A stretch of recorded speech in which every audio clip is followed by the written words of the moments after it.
La Bible quotidien. Une série de réflexions quotidiennes centrées sur la parole de Dieu. Que ce livre de la loi ne s'éloigne point de ta bouche. Médite-le jour et nuit pour agir fidèlement selon tout ce qui y est écrit. Car c'est alors que tu auras du succès dans tes entreprises. C'est alors que tu réussiras. Josué chapitre 1, verset 8.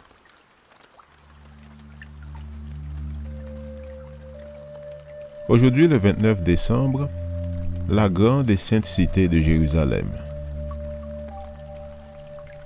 Elle avait une grande et haute muraille.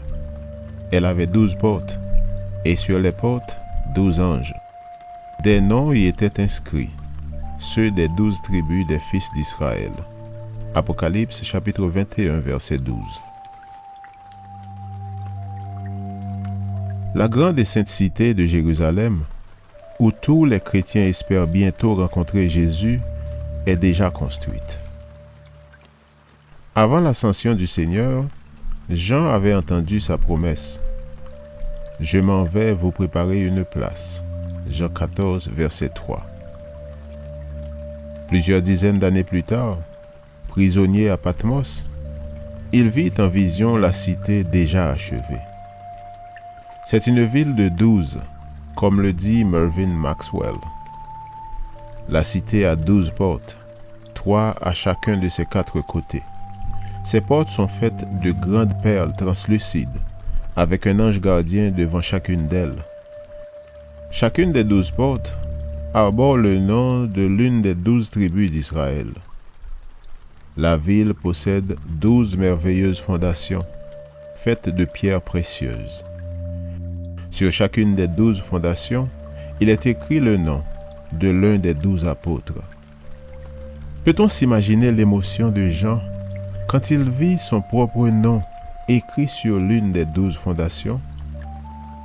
12 portes, 12 tribus, 12 fondations, 12 apôtres.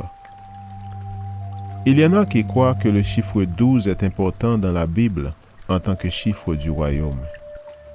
Cela est fort probable, mais il est également possible que le Saint-Esprit ait seulement voulu rendre intéressant et suggestif le langage et les symboles utilisés dans l'Apocalypse en vue d'encourager les lecteurs à l'étudier, à la sonder pour mieux comprendre le message divin de son contenu.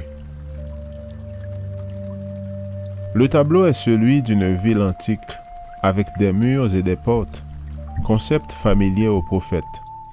L'inspiration choisit de lui révéler les gloires de la ville éternelle en des termes qu'il pouvait comprendre. La description et le langage humain ne peuvent représenter adéquatement la grandeur de cette cité céleste. Dans une prophétie imagée, le degré d'identité entre la scène présentée et la réalité exige une interprétation prudente. Lisons les interprètes chrétiens qui ont étudié l'Apocalypse avec le désir de nous aider à la comprendre. Apprenons autant que nous pouvons de leurs interprétations.